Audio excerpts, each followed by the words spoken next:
Capítulo 20. La pobre Amelita en la Ricosa maldecía su vida.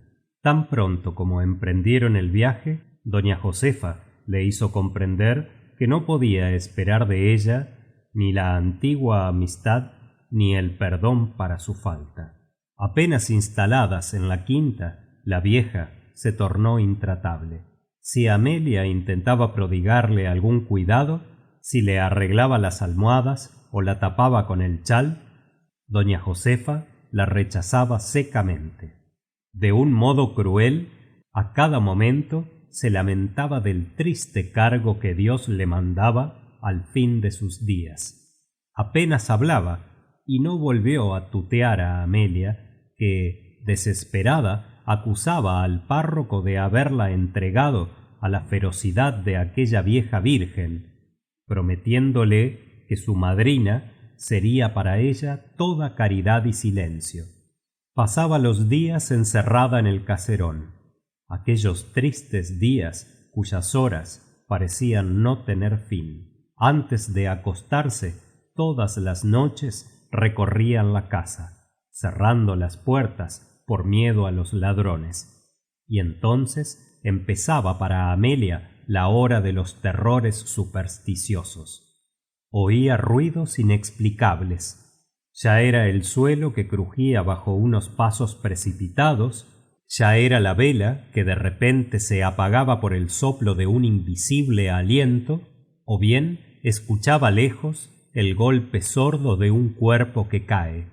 Aquellas alucinaciones le obligaban a ocultarse entre las ropas del lecho, encogida, asustada, murmurando oraciones. Cierta noche la despertó una voz quejumbrosa que a los pies de la cama decía: «Amelia, prepárate, tu fin ha llegado». Despavorida, en camisa, atravesó corriendo la casa, para refugiarse en el cuarto de Gertrudis, la criada.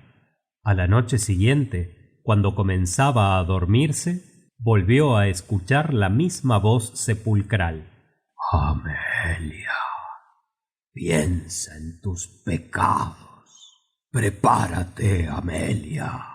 La infeliz dio un gran grito y cayó desmayada. Por fortuna Gertrudis, que aún no se había acostado, acudió corriendo, y ayudada por la casera, pasaron gran parte de la noche en prodigarle cuidados para hacerla volver en sí. Desde aquel día cayó en una melancolía histérica que la envejecía. Pasaba los días sucia y desarreglada, no queriendo cuidarse de su cuerpo pecador. Arrinconó en el fondo de un arca, sin acabar de coserla, la envoltura de su hijo, de aquel hijo que se movía en sus entrañas y que causaba su perdición. Odiaba a aquel ser que se agitaba dentro de ella, pero le odiaba menos que al otro, al padre que se lo dio, al maldito párroco que la llevó al infierno. Cómo se desesperaba pensando en él. Estaría en Leira, tranquilo y sosegado, comiendo bien, confesando a otras, para enamorarlas tal vez, mientras ella, sola en aquel rincón, con el vientre maldito por el pecado que le dio él, caminaba hacia el castigo eterno. Seguramente aquella excitación le habría matado, de no haber sido por la intervención del abad Ferraón, que visitaba diariamente a la hermana del canónigo. Era el abad un sacerdote perfecto. Hacía muchos años que vivía en aquella aldea miserable, entre gente humilde, alimentándose con 2 pedazos de pan y una taza de leche, vistiendo una sotana limpia donde los remiendos formaban un mapa, haciendo caminatas de a legua en medio de un temporal deshecho, para calmar el dolor de muelas de algún feligrés, pasando horas enteras en consolar a una pobre vieja porque le muriera una cabra. Y siempre de buen humor, guardaba los pocos ahorros para las necesidades de los vecinos. Sus grandes amigos eran los chiquillos de la aldea. para quienes hacía barcos de corcho, y si encontraba en su camino alguna rapaza bonita, no le importaba pararse para decirle: linda moza, Dios le bendiga. Todo el mundo conocía la pureza de sus costumbres, tanto que aun cuando fue joven le llamaban la doncella. Tenía un solo defecto el buen abad: le gustaba cazar. Se privaba de tal distracción, primero porque perdía en ella mucho tiempo, después porque era cruel matar un pobre animalito que se busca su vida por los campos. A veces la tentación le vencía, y seguido de la Fausto marchaba el teólogo ilustre, el espejo de piedad, a través de campos y valles. Volvía después con la escopeta debajo del brazo y 2 pájaros en los bolsillos, pegándose a la pared y contestando a los saludos de la gente con los ojos bajos, como si hubiera cometido un crimen. Desde la primera visita que hizo a la ricosa el abad, Amelia sintió por él gran simpatía, que aumentó al notar el poco agrado con que le recibía doña Josefa, a pesar del respeto que su hermano sentía por él. El buen Ferraón, que había pasado tantos años en aquella parroquia de 500 almas, las cuales entraban todas en el mismo molde de devoción, tenía poca experiencia de confesor, y se encontraba súbitamente con aquella vieja de alma complicada, de una beatería amarga y mortificante, escuchándole enumerar una lista extraordinaria de pecados mortales. El abad asustado murmuraba: es extraño, es extraño. Pronto comprendió que se trataba de una de esas degeneraciones mórbidas del sentimiento religioso que la teología llama enfermedad de escrúpulos, pero después de ciertas revelaciones que la vieja hiciera, temió hallarse en presencia de una monomanía peligrosa.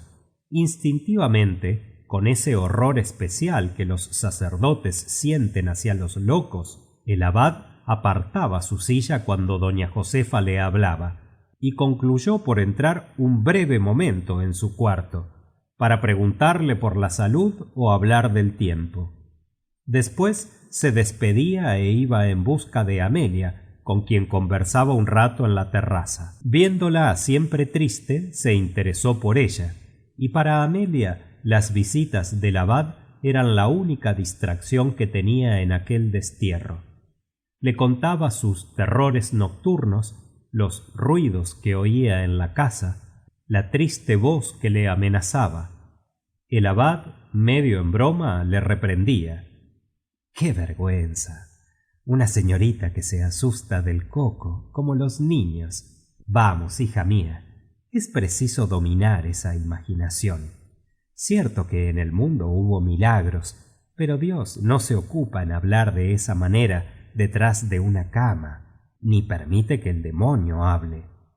Si tiene en la conciencia algún pecado grave y oye esas voces, no crea que salen de detrás de la cama. Las lleva usted dentro de sí misma, y aunque duerma con Gertrudis o custodiada por todo un batallón de infantería, continuará oyéndolas mientras no calme su conciencia, que quiere purificarse con la penitencia. Una tarde, que hablando así paseaban por la terraza, Amelia, fatigada, se sentó en un banco de piedra. Pensaba en las palabras del abad. ¿Cómo descansaría si fuera posible que el pecado, cuyo peso le abrumaba el alma, como si fuera una montaña, se tornase ligero bajo la acción de una penitencia sincera? Tenía ansia de paz, de reposo, igual a la quietud de los campos que se extendían ante ella. Un pájaro cantó, con tan alegre trino que Amelia al escucharle sonreía. Es un ruiseñor. Los ruiseñores no cantan a estas horas, dijo el abad. Es un mirlo. Ahí tiene usted uno que no se asusta de fantasmas, ni oye voces. Miren, qué entusiasmado está el picarón. Amelia, ante aquel gorjear triunfante de un pájaro contento, rompió a llorar, con ese llanto injustificado que acomete en ocasiones a las mujeres histéricas. El abad le cogió las manos con familiaridad de viejo amigo y en tono paternal preguntó: ¿Qué le pasa, hija mía? ¿Qué tiene? Soy muy desgraciada, señor abad. No hay razón para que continúe siéndolo. Sean las que fueren las aflicciones o las inquietudes, un alma cristiana tiene siempre en su mano el remedio. No hay pecado que Dios no perdone, ni dolor que no calme. Piense usted en esto y no guarde dentro de su alma su sufrimiento. Si yo puedo servirle, daría tranquilidad y consuelo. Hábleme. Ella, deseando refugiarse bajo la protección de aquel santo hombre, preguntó ansiosa: ¿Cuándo puedo hablarle en la iglesia?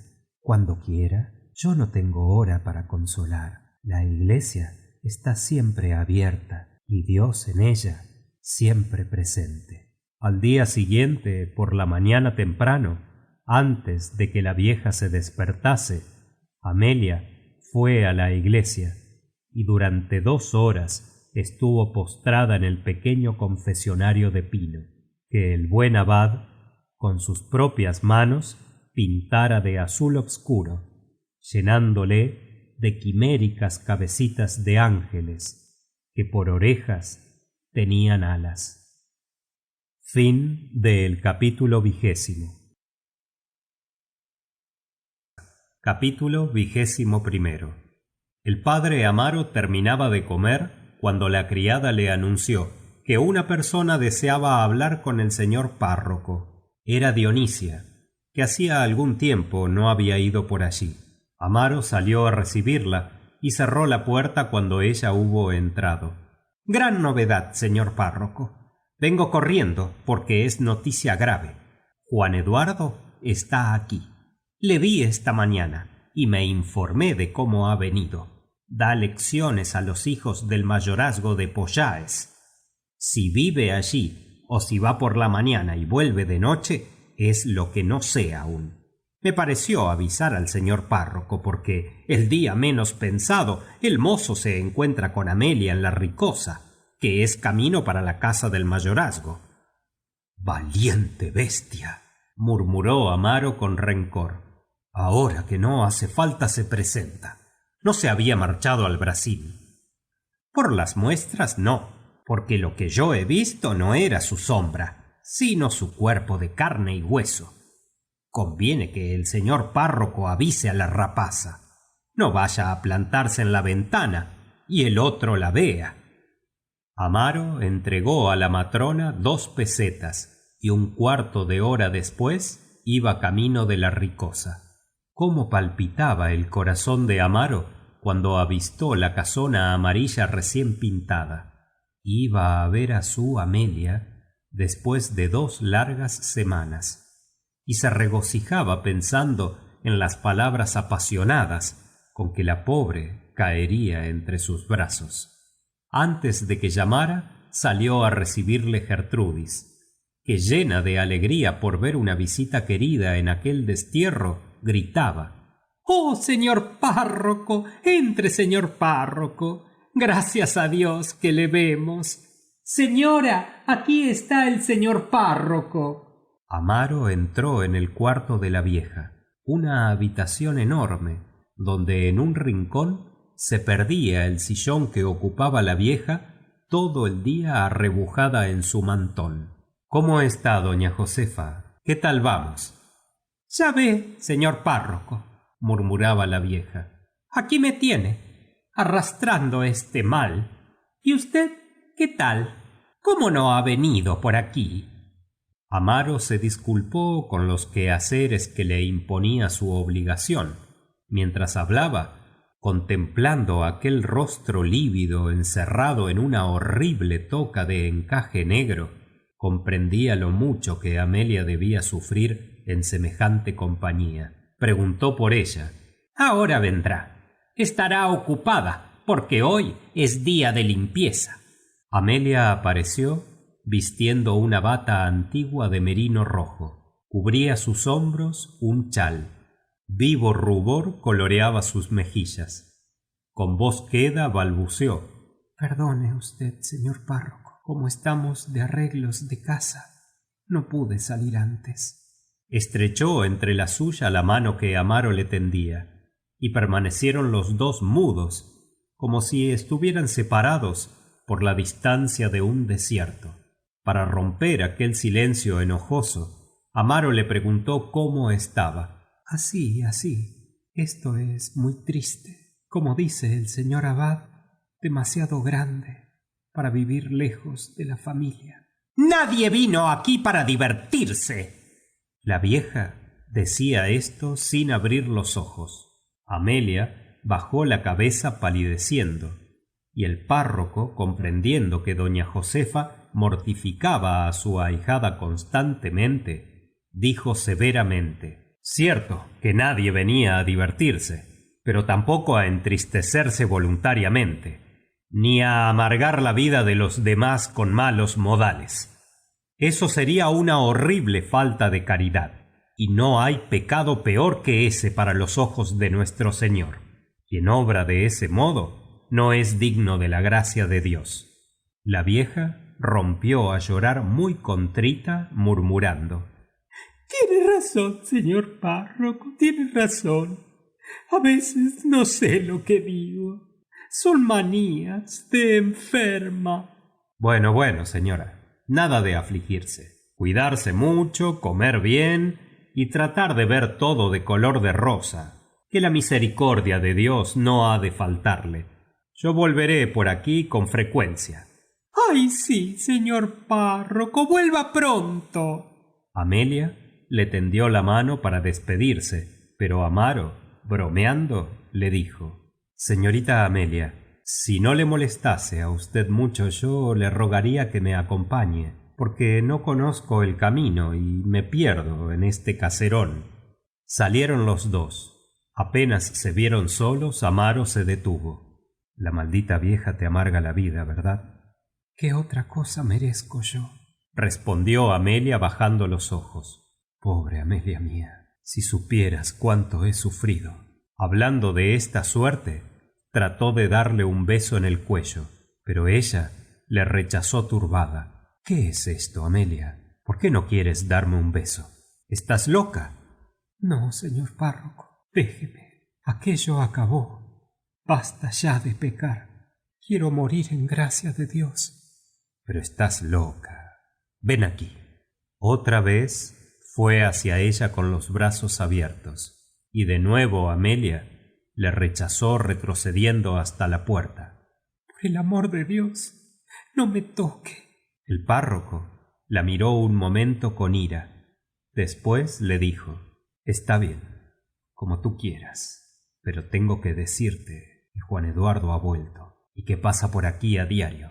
De modo que, si no quieres que te vea en ese estado, procura no asomarte a la ventana». «¿Qué me importa a mí, Juan Eduardo? Ni nada del pasado». En aquel momento llegó Gertrudis, y Amaro, sin despedirse de Amelia, salió precipitadamente. La larga caminata hasta la ciudad calmó los alterados nervios del párroco. Aquellos desaires de Amelia eran motivados por la amargura de verse sola en aquel caserón, atormentada por la vieja, impresionada por las palabras del moralista Ferraón.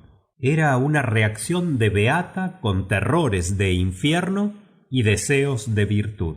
Pero si él empezaba a ir por la ricosa, en una semana reconquistaría todo su dominio sobre la muchacha. Ah, la conocía bien. Bastaba con tocarla, con guiñar los ojos. Pronto se rendía. A pesar de tal seguridad, pasó la noche inquieto, deseándola más que nunca. Al otro día por la mañana marchó a la ricosa, llevando un ramo de flores.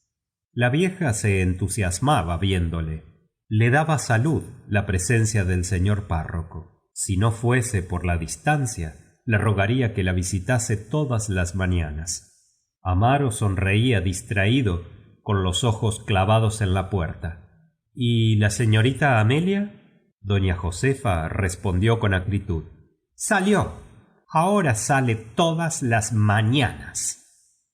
Va a la residencia del abad. Ah, nueva devoción, ¿eh? Es persona de mucho talento el abad. La flaca carilla de la vieja expresaba odio al contestar en voz baja. Sí, lo tendrá, pero a mí no me comprende. No inspira devoción. En cuanto a Amelia, tengo que decirle que se está portando muy mal. Yo no se lo perdonaré nunca. ¿Creerá usted que ahora se confiesa con el abad?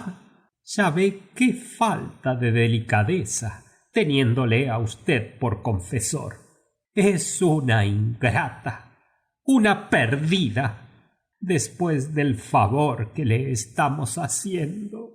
Amaro disfrazó con una sonrisa la indignación que le agitaba. Era preciso no exagerar. No había ingratitud. Si la muchacha le creía mejor, hacía bien en confesarse con él. Era cuestión de fe y en las manos del abad estaba bien. Después de pasear nerviosamente por la habitación, se despidió de la vieja y sin soltar el ramo de rosas de la mano, salió furioso encaminándose a la residencia.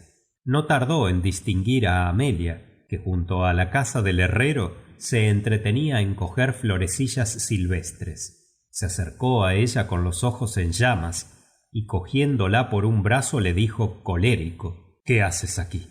Ella, asustada, le puso rápidamente una mano en la boca. El señor abad estaba en casa del herrero.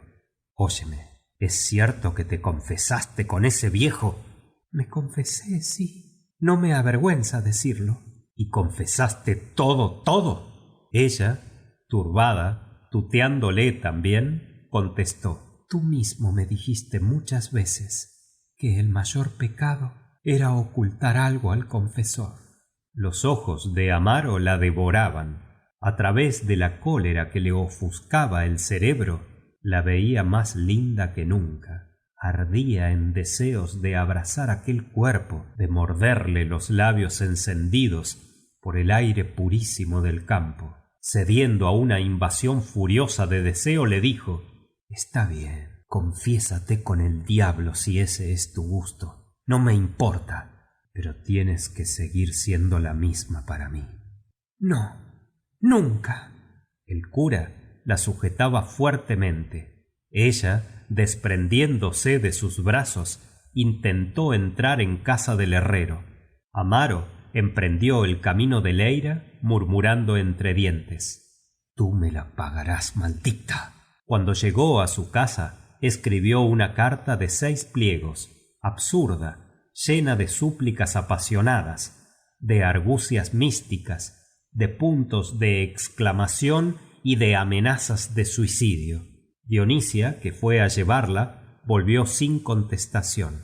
Amaro no desistía. Escribió otra carta, que tampoco obtuvo respuesta. Entonces Amaro sospechó que tanta resistencia no nacía solamente del arrepentimiento, del miedo al infierno. Allí hay hombre, pensó. Y devorado por los celos, comenzó a rondar el caserón por las noches. No vio a nadie. En una ocasión, cerca del muro de la huerta, escuchó una voz que tarareaba sentimentalmente el vals favorito de Amelia. Amaro, asustado, se ocultó. La voz calló.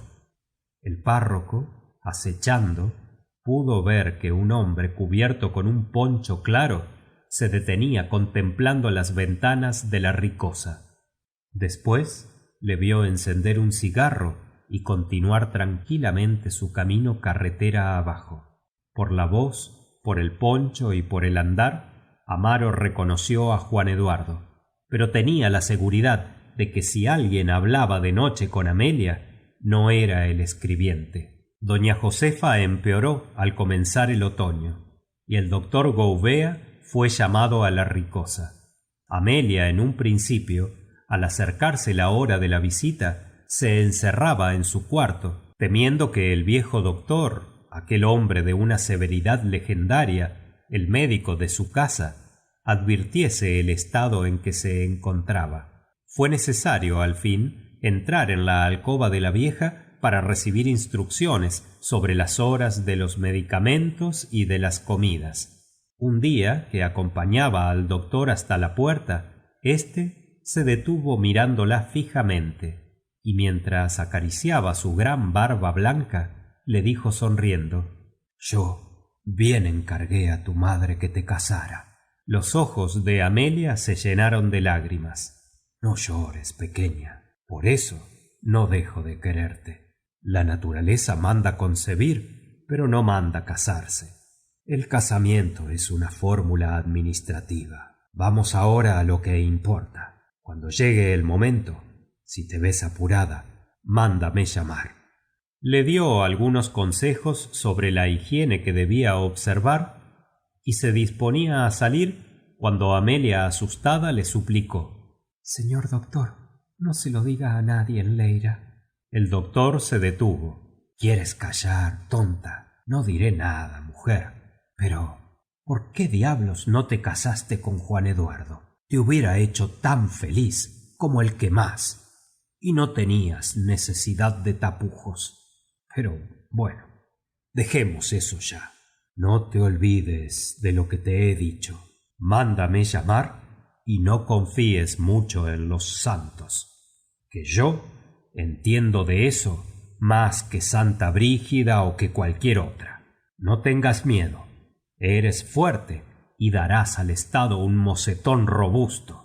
Amelia apenas comprendía las palabras del doctor, pero había en ellas tanta indulgencia, tanta bondad, estaba tan segura, después de oírle, que no moriría, que su tranquilidad, recobrada en la capilla de Pollaes, después de una dolorosa confesión, aumentaba ahora con la certeza de recobrar salud y fuerzas. Además, una esperanza nacida de las conversaciones con el abad nadaba en su imaginación.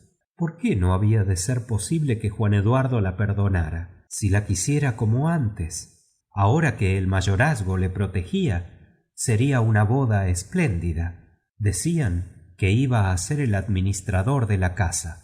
Gozaba pensando que podría vivir en Pollaes y ser servida por criados de Librea, mientras en la terraza el doctor Gouvea y el abate Ferraón discutían sobre la doctrina de la gracia y de la conciencia.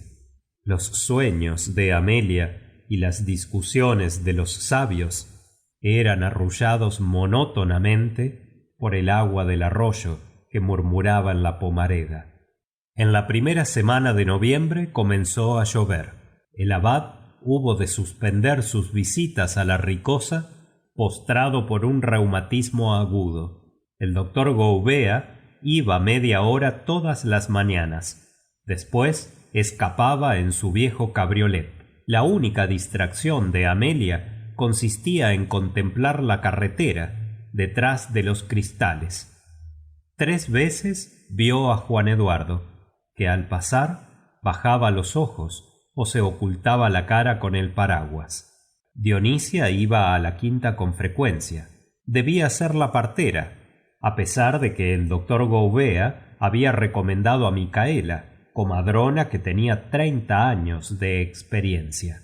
Pero Amelia no quería más gente en el secreto, y además, por Dionisia, tenía noticias de Amaro, que marchara a Vieira, de donde no pensaba volver hasta diciembre. Aquel infame proceder indignaba a Amelia, que veía claro el deseo del párroco. Quería estar lejos cuando llegara el trance. Y el tiempo se acercaba sin que hubiera nada decidido acerca del destino de la criatura. Amaro quedó en buscar un ama cerca de Ourem, y lejos de ocuparse de aquello, emprendía un viaje de recreo y se entretenía paseando a la orilla del mar. Amelia estaba furiosa. Dionisia la consolaba.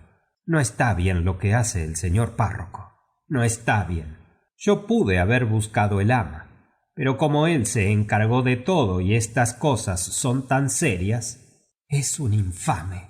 Había descuidado la envoltura y en vísperas de dar a luz se encontraba sin tener dónde envolver al hijo y sin dinero para comprar nada. Dionisia le ofreció algunas prendas que una mujer le dejó empeñadas, pero Amelia las rehusó, temiendo que aquellos pañales ajenos llevasen a su hijo el contagio de enfermedad o de desgracia.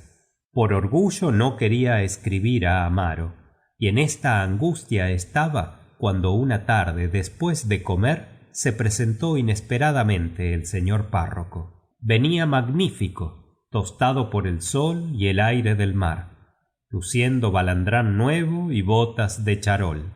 Doña Josefa, con lágrimas en los ojos, gozaba contemplando al párroco, oyéndole referir historias de Vieira y dar noticias de la gente que allí había. Su madre está buena, señorita Amelia. Ya tomó 30 baños. ¿Y por aquí? ¿Qué tal les ha ido a ustedes? La vieja prorrumpió en amargas quejas. ¡Qué soledad! ¡Qué tiempo tan malo! Ni una visita, ni un amigo. ¡Ay! Ella iba a perder su alma en aquella quinta fatal. Pues a mí me ha gustado tanto Vieira que como el señor Chant me concedió un mes de licencia, voy a pasarlo allí. La semana próxima marcharía otra vez. La vieja parecía desolada. Dejarlos de nuevo en aquella soledad. Amelia, sin poder dominarse, exclamó: Vaya, con qué otro viajecito. Ahora ya no me necesitan ustedes. Están bien acompañadas. Amelia, para molestar a su madrina, le interrumpió. Por desgracia, el señor abad está enfermo, y sin él, la casa parece una prisión. Doña Josefa tuvo una sonrisa burlona, y el párroco, lamentando la enfermedad del abad, se levantó para salir. Pobrecillo, santo hombre. He de ir a verle cuando tenga un momento libre. Con que hasta pronto, doña Josefa. Ya vendré para que pongamos esa alma en paz. No se moleste, señorita Amelia. Ahora ya sé el camino. Amelia insistió en acompañarle. Cruzaron el salón sin hablar. Al llegar a la escalera, antes de bajar, Amaro se quitó ceremoniosamente el sombrero diciendo: Adiós, señorita. Amelia, lívida, murmuró: Infame. Él la miró con fingido asombro, repitió su despedida anterior y bajó lentamente la gradería de piedra, como si para él fuese tan indiferente como para los leoncillos de piedra que ornaban el comienzo de la escalera.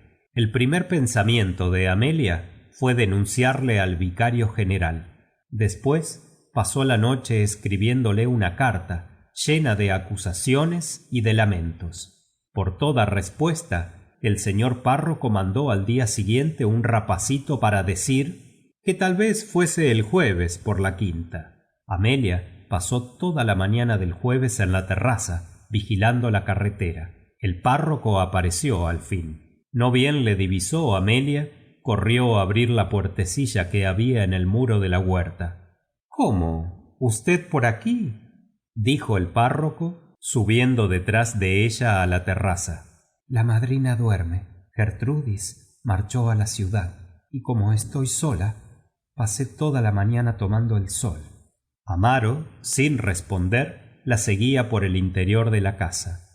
Ante una puerta abierta que dejaba ver un gran lecho con dosel y 3 o 4 sillas de cuero, se detuvo. ¿Es este su cuarto, Sí. Amaro entró sin quitarse el sombrero. Es mejor que el de la calle de Misericordia. Qué bellas vistas. Las tierras del mayorazgo son aquellas, ¿verdad? Amelia cerró la puerta y con los ojos llameantes se acercó a él. ¿Por qué no has contestado a mi carta? Él sonreía. por la misma razón que tú no has respondido a las mías. Dices que no quieres pecar más. Pues yo tampoco. Acabó todo. Ella, pálida de indignación, repuso: No acabó. Es preciso pensar en la criatura, en el ama, en la ropa. No basta abandonarme aquí. Tienes razón. Perdona, me precio de ser un caballero, y todo eso quedará arreglado antes de que yo marche a Vieira. Tú no vuelves a Vieira. ¿Quién va a impedirlo? Yo, que no quiero que vayas. Le sujetó fuertemente por los hombros, reteniéndole, apoderándose de él, y allí mismo, sin reparar en que la puerta estaba apenas cerrada, se abandonó a él como en otro tiempo. A los pocos días, el abate Ferraón, restablecido de su ataque, volvió a la Ricosa, contando a su amiga Amelia las atenciones que el mayorazgo tuvo con él durante la enfermedad. Todas las tardes le mandaba una gallina con arroz, pero sobre todo a quien tenía mucho que agradecer era a Juan Eduardo. El pobre muchacho pasó todas sus horas libres a la cabecera de la cama, leyéndole alto, ayudándole a moverse, velándole hasta la madrugada. ¡Qué rapaz! ¡Qué rapaz! De repente, tomando las manos de Amelia, exclamó: ¿Me permite usted que yo le cuente todo? ¿Que le explique? Creo que él perdonará olvidando. ¿Quiere usted que arreglemos esa boda? Ella, espantada, roja como la grana, exclamó: Así, de repente, no sé qué decir. He de pensarlo. Piense, y que Dios la ilumine. Aquella misma noche Amaro debía entrar en la casa por la puertecilla del huerto, con una llave que Amelia le dio. Desgraciadamente no se acordaron de los perros. No bien los animales sintieron ruido en la puerta, comenzaron a ladrar furiosos, y el señor párroco, al oírlos, escapó por la carretera, temblándole las piernas de miedo. Fin del capítulo 21, primera parte. Capítulo 21, segunda parte. Amaro, al recibir el correo, mandó llamar inmediatamente a Dionisia. Quería saber con seguridad cuánto tiempo tardaría en llegar la cosa.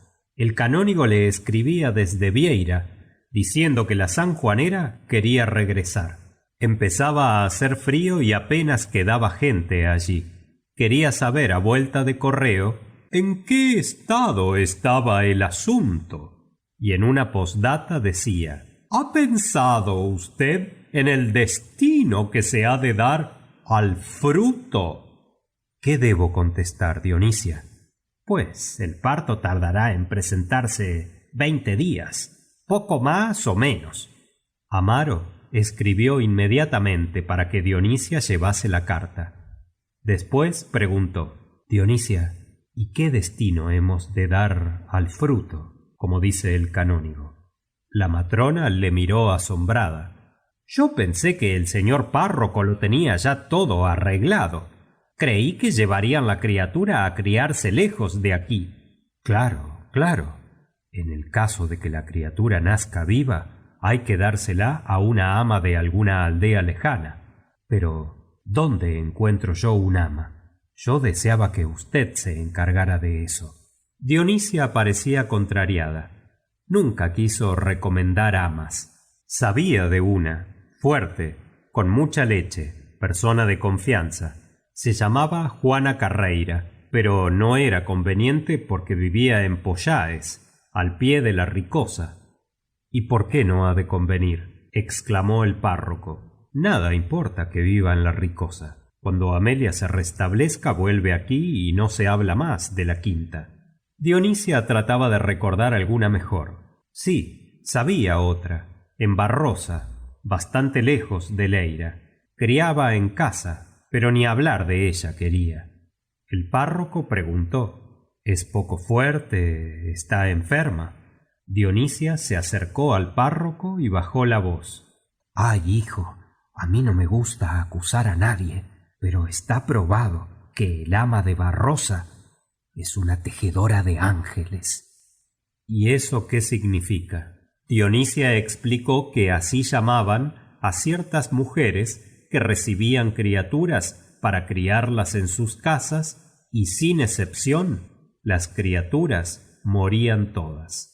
Una de aquellas mujeres, muy conocida, fue tejedora, y como los niñitos al morir iban al cielo, de allí venía el nombre. De manera que las criaturas mueren siempre, siempre. ¿Y quién es capaz de entregar un hijo a una de esas mujeres? Dionisia sonrió ante aquella inocencia del cura. Ay, señor, a docenas les llevan chiquillos. Pero ¿qué provecho pueden hallar esas mujeres? Si se les mueren los chicos, no cobrarán las soldadas. Es que cobran un año adelantado, señor párroco. Las hay que piden 10 duros al mes. Vamos, Dionisia, eso es una historia, ¿eh? Dionisia, escandalizada, daba detalles. Bien sabía el señor párroco que ella no era mujer capaz de mentir ni de calumniar. Conocía a la tejedora de ángeles de verla y hablarla en la ciudad. Hacía más de 8 años. El sábado mismo la viera en la taberna de Gregorio. El señor párroco habría ido alguna vez a Barrosa. A la entrada de la aldea vería una casita que tenía muy cerca un pozo cegado, pues allí mismo vivía la mujer. Se llamaba Carlota. El párroco no dudaba ya. Bueno, Dionisia, está visto que no hay más remedio que hablar al ama de Pollaes. Se llama Juana Carreira, ¿verdad? Yo arreglaré eso hoy mismo. Dionisia dio cuenta de los gastos de envoltura que Amaro pagó. Habló de una cuna muy barata que podían comprar de segunda mano y finalmente salió para llevar la carta al correo. El párroco permaneció en casa toda la mañana. Aquel acontecimiento, que hasta entonces apenas le preocupaba, llegaba al fin, y era preciso pensar en su hijo. Cosa grave le parecía entregarlo a un ama desconocida. La madre, naturalmente, desearía verle con frecuencia, y el ama podría contar a los vecinos de la aldea que el rapaz era hijo del párroco. Si naciese muerto, era un ángel más. ¡Qué solución tan natural y tan segura! Amaro paseaba tristemente por su cuarto. Estaba bien puesto aquel nombre de tejedora de ángeles. Tenían razón. Quien con leche de sus pechos da vida a una criatura, le prepara un porvenir de lágrimas y trabajos. Si a él le hubieran aplastado el cráneo al nacer, le habrían ahorrado muchos dolores, muchas amarguras. Pero era inútil filosofar. Precisaba partir a Pollaes para hablar con Juana Carreira. Salió dirigiéndose a la carretera, sin prisa. Cerca del puente le vino de repente la curiosidad de ir a Barrosa para conocer a la tejedora. No le hablaría, eso de ningún modo. Examinaría la casa, la figura de la mujer, el aspecto siniestro del sitio.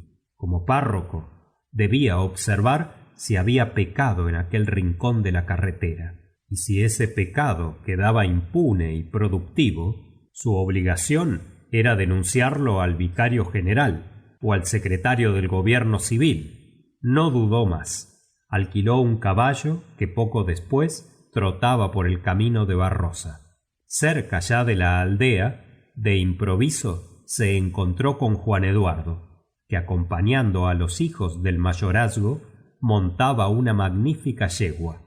Un lacayo les seguía. El camino era tan estrecho que casi tropezaron las rodillas de los dos rivales, y Juan Eduardo pudo entonces humillar con una mirada al párroco, que pálido, con el rostro bilioso, sin afeitar, espoleaba ferozmente su penco alquilado. Juan Eduardo se detuvo. Volviéndose sobre la silla, vio que el párroco se apeaba a la puerta de una casita aislada. ¿Quién vive ahí?, preguntó al lacayo. Una tal Carlota. Mala gente, don Juanito. Al pasar por la Ricosa, Juan Eduardo puso su yegua vaya al paso, pero detrás de los cristales no vio, como de costumbre, el rostro pálido de Amelia. Las maderas estaban entornadas y ante el portalón, desenganchado, con las varas en tierra, esperaba el cabriolet del doctor Gouvea. Por fin llegó el día temido. El criado de la quinta entregó al párroco una carta de Amelia con estas solas palabras casi ininteligibles: Dionisia, deprisa, la cosa llegó. El mozo llevaba también orden de avisar al doctor Gouvea. Amaro fue a buscar a Dionisia. Días antes le había dicho que doña Josefa, la propia doña Josefa, le recomendara un ama, que él había ajustado ya. Acordaron entonces que aquella noche Amaro se apostaría con el ama junto a la puertecilla del huerto, y Dionisia le llevaría la criatura bien abrigada. A las 9 de la noche estaremos allí, Dionisia. No nos haga esperar, recomendó Amaro, viendo a la matrona escapar apresuradamente. Después volvió a su casa y se encerró en el cuarto frente a frente con aquella dificultad. ¿Qué haría con lo que iba a nacer? ¿Tenía aún tiempo para avisar al ama de Pollaes? ¿O podía montar a caballo e ir a Barrosa para ajustar a Carlota? Y agobiado ante aquellos dos caminos, paseaba por su cuarto, sudando de angustia, cuando la voz inesperada del Ivaniño gritó desde fuera: «¡Abre, Curica, que ya sé que estás en casa!». Fue preciso abrir, estrechar la mano del Ivaniño, ofrecerle una silla, pero afortunadamente el beato no podía detenerse. Pasaba por la calle y subió a preguntar si el amigo Amaro tenía noticias de las santiñas que estaban en la Ricosa. Están buenas, decía el párroco tratando de sonreír. Yo ando tan ocupado que no puedo ir por allí. Estoy de servicio en el cuartel. No te rías, Curica, que estoy haciendo muchos méritos para con Dios. Me encierro con los soldadicos para hablarles de las llagas de Cristo. Amaro revolvía los papeles de su escritorio y paseaba con una agitación de animal perseguido. Por disimular su impaciencia, dijo al Ivaniño: «Debías dejar esos cuidados al coronel del regimiento». «Jesús nos ampare. Si pudiera, ese impío haría renegar del bautismo a todos sus soldados. Voy a llevar estos escapularios a un sargento. Antes de ayer llevé otros para una ordenanza y yo mismo se los puse debajo de la camisa. Con que adiós, Curica. Estás muy pálido, hijín. Necesitas purgarte. Yo bien sé lo que es eso». Iba a salir, pero se detuvo en la puerta preguntando: «Ay, dime, Curica, dime. ¿Tú sabes algo?» «¿De qué?» «El padre Saldaña me contó que nuestro Jean está furioso. Recibió una denuncia en la que, sin nombrar a nadie, se le dice que un señor eclesiástico ha dado un grave escándalo en la ciudad, pero Saldaña no sabe quién puede ser. ¿Quién será?» «Tonterías de Saldaña». «Ay, hijín, Dios lo quiera. Cuando pases por la Ricosa, da recuerdos a aquellas santiñas». Y bajando las escaleras a saltitos, fue a hacer méritos con el batallón. Amaro estaba aterrado, no cabía duda. Él era el denunciado. Sus amores con Amelia llegaban ya por veredas tortuosas al vicario general, y el hijo venía a ser una prueba viva de que la denuncia era cierta.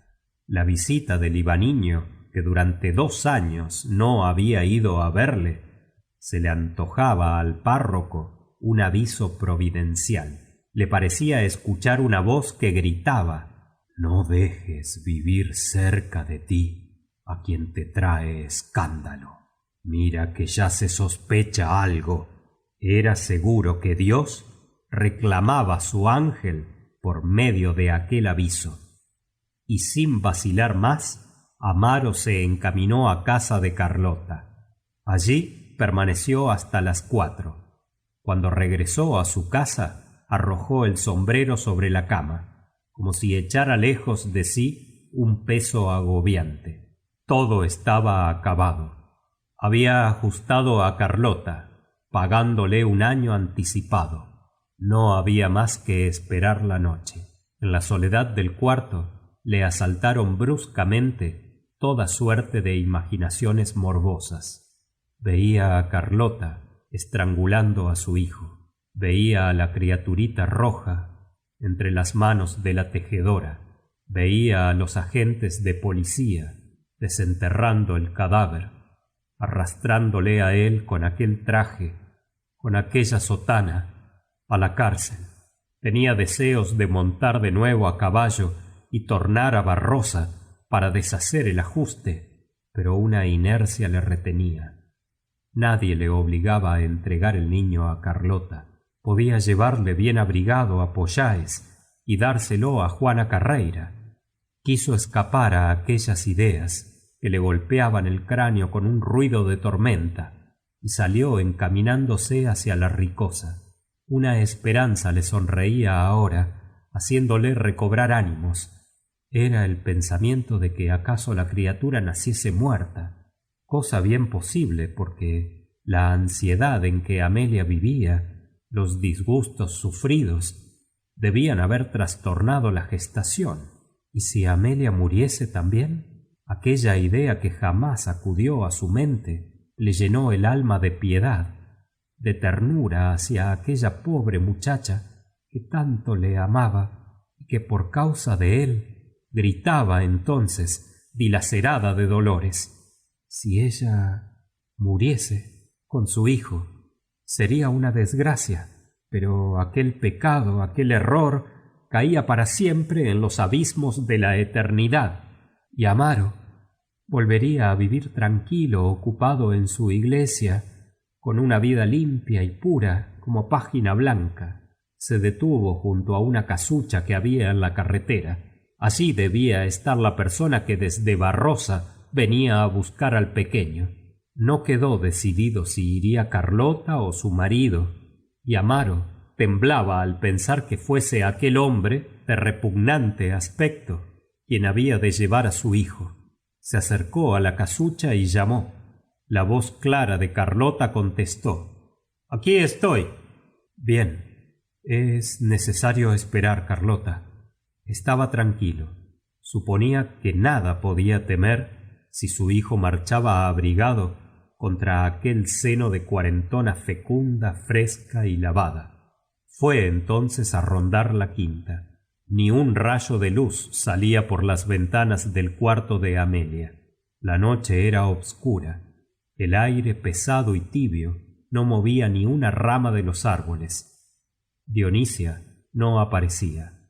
Aquella tardanza le torturaba. Podía pasar gente y verle rondando por la carretera, pero le repugnaba ocultarse en la casucha con Carlota. Caminaba pegado al muro de la huerta, y cuando por segunda vez llegaba a la puertecilla verde, la terraza se iluminó. Casi inmediatamente la puerta se abrió y Dionisia, sin más palabras, puso en manos de Amaro un envoltorio. «¿Muerta?», preguntó ansiosamente el párroco. «¿Qué muerta? Vivo y bien sano. Un rapaz que da gozo». Sin ruido cerró la puerta, porque los canes comenzaban a ladrar. Amaro, sintiendo contra el pecho el contacto de su hijo, experimentaba un deseo furioso de llamar nuevamente en aquella puerta y entrar en el cuarto de Amelia para meter al pequeñín en la cama con ella y quedar allí los tres unidos como en un rincón del cielo. Pero no podía, era cura. Maldita religión que así le oprimía. Del envoltorio salió un gemido. Amaro corrió hacia la casucha y casi tropezó con Carlota, que vivamente se apoderó de la criatura. Amaro le dijo: ahí le tiene usted, pero escúcheme, este no es como otros. Quiero que viva, oye usted, quiero que le críe, que le cuide, no le quiero muerto. Quede tranquilo, decía la mujer tratando de marchar. Óigame, Carlota, póngale mi abrigo, que no va bien tapado. Va bien, señor, va bien. No, con 1000 diablos. Ha de llevar mi abrigo, que es mi hijo, y no quiero que se muera de frío. Echó sobre los hombros de Carlota, cruzándolo por el pecho, para tapar bien al pequeño, el abrigo con que se cubría. La mujer, aburrida, emprendió el camino de la carretera. Amaro no se movió de aquel sitio hasta verla desaparecer. Cuando Carlota se perdió en la obscuridad, el párroco, sin dominarse ya, rompió a llorar. Permaneció aún mucho tiempo contemplando la casa, obscura y silenciosa. Después, cansado y triste, regresó a la ciudad cuando daban las 10 en la catedral. A la misma hora, el doctor Gouvea, en el comedor de la Ricosa, cenaba tranquilamente un pato asado, preparado por Gertrudis para cuando el doctor descansara de las fatigas del día. El abate Ferraón, sentado junto a la mesa, presenciaba la cena. El doctor estaba satisfecho. La muchacha había resistido valientemente 8 horas de dolores. El parto fue feliz y el chiquillo honraba al papá. El buen abad bajaba los ojos constantemente ante aquellos detalles que lastimaban su pudor sacerdotal. El doctor, trinchando la pechuga del pato, decía: ahora que yo introduje en el mundo a esa criatura, les toca a ustedes. Al decir a ustedes, quiero decir a la Iglesia, apoderarse de ella para no soltarla hasta que muera. Por otro lado, aunque menos solapadamente, el Estado no la pierde de vista. Y así comienza para el desdichado pequeño su jornada, desde la cuna a la tumba, entre un cura y un cabo de policía. El abad se inclinó y, sorbiendo estruendosamente su rapé, se preparaba a discutir cuando la puerta se abrió y Dionisia apareció en ella. El doctor le había echado un sermón en el cuarto de Amelia, y la matrona le hablaba ahora temerosa y humilde. Señor doctor, la señorita ha despertado y dice que quiere ver a su hijo. ¿Se lo llevaron ya? Sí, ya no está aquí. Bueno, pues se acabó. Dígale que mañana le verá, que mañana sin falta le traen. Mienta, que el señor abad le da permiso por esta vez. Que duerma, que sosiegue. Dionisia salió, y los dos viejos quedaron silenciosos ante el dolor de aquella madre que, después de la fatiga del parto, reclamaba a su hijo, al hijo que le habían quitado para siempre. De nuevo se abrió la puerta tímidamente. Dionisia volvió diciendo: no hay quien la convenza. Está llorando y pide al niño. Malo, malo. ¿Qué aspecto tiene? ¿Está sofocada? ¿Está inquieta? No, señor doctor. Está bien, pero llora hablando del pequeño. Dice que a la fuerza se lo han de dar hoy. Hable con ella.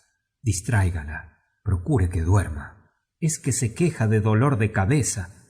Dice que ve sombras ante los ojos. El doctor, sin hablar más, salió con Dionisia. El abad quedó solo, paseando por el comedor. Transcurrió media hora. La luz del quinqué agonizaba. El doctor no volvía. El silencio de la casa, turbado solo por sus pasos, comenzó a impresionar al viejo. Abrió la puerta sin ruido y escuchó. Nada se oía. El cuarto de Amelia estaba en lo último de la casa, junto a la terraza. Ni luz ni rumor alguno venían de aquella parte. Pasó otra hora más fúnebre, más larga. El abad de puntillas, ruborizándose por su atrevimiento, llegó hasta la mitad del corredor y se detuvo asustado. Un sordo rumor, acompañado de pasos precipitados, un ruido confuso como de lucha, salía del cuarto de Amelia, pero no se oía ni un ay ni un grito. El abad volvió al comedor y, abriendo el breviario, empezó a rezar. Gertrudis cruzó corriendo el pasillo. Una puerta a distancia se cerró de golpe. Después alguien arrastraba un baño de zinc. Por fin apareció el doctor. El abad palideció al verle. Venía sin corbata, con el cuello hecho pedazos, los puños de la camisa vueltos y manchados de sangre. ¿Qué ocurre, doctor? Tiene convulsiones. Y sin decir más, buscó su estuche y se dispuso a salir. Pero el abad, grave, digno, le detuvo. Doctor, si hay peligro, le ruego que recuerde de que es un alma cristiana y que yo estoy aquí. No lo olvidaré. No. El abad volvió a quedar solo, pensando en aquella pobre muchacha, que lejos de la madre, de las amigas, con la imaginación atormentada por la visión del pecado, estaba tal vez frente al momento que iba a decidir de su eternidad. Espantoso final del tiempo y de la carne. El viejo abad rezaba por ella. Tenía sobre el breviario un pequeño crucifijo que contemplaba emocionado, seguro de su poder, contra el que nada significaban la ciencia del doctor y todas las vanidades de la razón. Filosofía, ideas, glorias profanas, generaciones e imperios pasan. Son como efímeros suspiros del esfuerzo humano.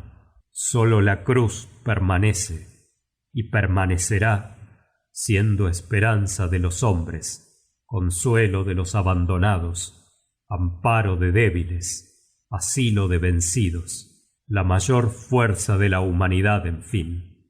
Crux triumphus adversus demonios, crux appugnatorum murus. El abad se arrodilló junto a la mesa con el rostro entre las manos, balbuceando la oración de San Fulgencio. Señor, dale primero la paciencia, dale después tu misericordia. Un rumor de pasos le hizo levantar la cabeza. Era Dionisia, que buscaba en los cajones del aparador todas las servilletas. El abad preguntó: ¿Cómo está? ¿Cómo está? Ah, señor abad, no tiene remedio. Después de las convulsiones, que fueron horrorosas, cayó en un sueño como muerta. Yo no quise decir nada porque, como el señor doctor tiene ese genio, pero sangrar a la muchacha en semejante estado es querer matarla. Cierto que ha perdido poca sangre, pero nunca se hace lo que hizo el doctor. Nunca, nunca. El doctor es hombre de mucha ciencia. Pues yo no soy ninguna tonta. Tengo 20 años de experiencia, y no me murió ninguna entre las manos, señor abad. Sangrar con convulsiones. Sí da horror decirlo. A una voz del médico, la matrona salió con su montón de servilletas. El reloj del comedor, un reloj de pared enorme, que tenía como remate una corneja esculpida en madera, dio las 2, después las 3. El abad, rendido, cerraba un momento los párpados, pero se sobreponía a su cansancio de viejo e iba a la ventana para respirar el aire de la noche, y contemplaba la aldea toda, tranquila, dormida. Poco después de las 3 llegó Gertrudis, conmovidísima. El doctor le había mandado que despertara al mozo para enganchar el cabriolet. ¡Ay, señor abad! Pobre pequeña. Iba tan bien y de repente... Fue porque le quitaron el hijo. Yo no sé quién es el padre, pero sé que en todo esto anda un pecado, un crimen. El abad, sin responder, rezaba por Amaro. Entró el doctor con su estuche en la mano. Abad, cuando quiera, puede ir allí. El abad, sin moverse, contemplaba al médico. Una pregunta acudía a sus labios, y por timidez no la formulaba. Al fin dijo: No hay remedio, doctor. No, es que nosotros no podemos acercarnos al lecho de una mujer en los momentos de un parto ilegítimo, a menos que no se halle en un caso extremo. Está en un caso extremo, señor abad. El abad cogió su breviario y la cruz, pero antes de salir, viendo que el médico se ponía el abrigo para marchar, murmuró: Perdone usted, doctor. Sucede a veces que después de los auxilios de la religión, los moribundos vuelven en sí de repente por una gracia especial. La presencia del médico suele ser útil cuando esto ocurre. El doctor sonreía involuntariamente, viendo reclamada la presencia de la medicina para auxiliar a la eficacia de la gracia. Aún no me marcho, dijo, y bajo a ver si está dispuesto el cabriolet. Cuando volvió al cuarto de Amelia, Dionisia y Gertrudis, arrodilladas junto a la cama, rezaban. El lecho y la habitación estaban revueltos como en un campo de batalla. 2 velas gastadas se extinguían. Amelia aparecía inmóvil, con los brazos inertes, las manos crispadas, el rostro amoratado. De bruces sobre ella, con la voz llena de angustia, el abad murmuraba: Jesús, Jesús, Jesús, acuérdate de la gracia de Dios. Ten fe en la misericordia divina. Arrepiéntete en el seno del Señor. Comprendiendo que estaba muerta, recitó el miserere. El médico, que desde la puerta había observado todo esto, se retiró lentamente, atravesó el corredor y bajó a la calle, donde el mozo le esperaba sujetando la yegua, enganchada ya. Vamos a tener agua, señor doctor, dijo el rapaz, bostezando de sueño. El doctor Gouvea levantó el cuello de su paletot y acomodó el estuche sobre el asiento. Poco después, el cabriolet rodaba por la carretera, cortando la obscuridad de la noche con el fulgor rojizo de sus 2 linternas. Fin del capítulo 21.